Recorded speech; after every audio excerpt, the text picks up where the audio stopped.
Hi everyone, it's Alissa Todd bringing you your weekly money tip. Today I want to talk to you about net worth, what it is, how you can calculate it, why you should know what your net worth is, and some things that you can do to increase your personal net worth. Just because someone is making a lot of money doesn't automatically make them financially successful if they aren't able to retain some of that money.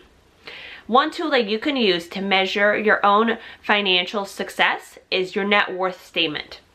And you can use this as a tool to measure your progress towards your financial goals. So why is it worth calculating?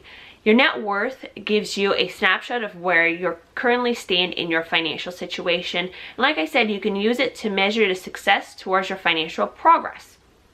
To calculate your net worth, add up all of your assets and subtract your liabilities. Your assets are the things that you own, such as the money in your checking, savings, or investment accounts, including the retirement plans that you have through work.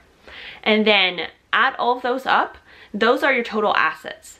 Your total liabilities are all the things that you owe, such as your mortgage, car loan, credit cards, personal loans, student loans, and any other debts that you have. So it's all the things that you own, which are your assets, and then subtract all the things that you owe, which are your liabilities, and that's how you calculate your net worth. Like I mentioned, net worth is affected by all the decisions that you make on a daily basis. So it has the ability to increase or decrease over time. There are a couple things that you can do to increase your own net worth. First, it could be to increase your assets by allocating more of your income towards savings or increasing your retirement contributions.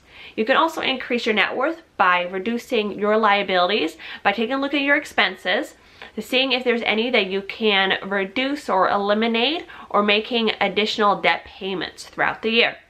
I encourage you to take a look at your net worth, calculate it for yourself, and taking a look at this on an annual basis so that you can see the changes in your financial situation.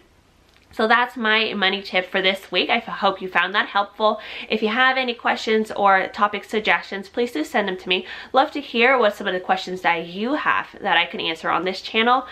I'd love for you to subscribe so that you can get your weekly money tips delivered straight to you.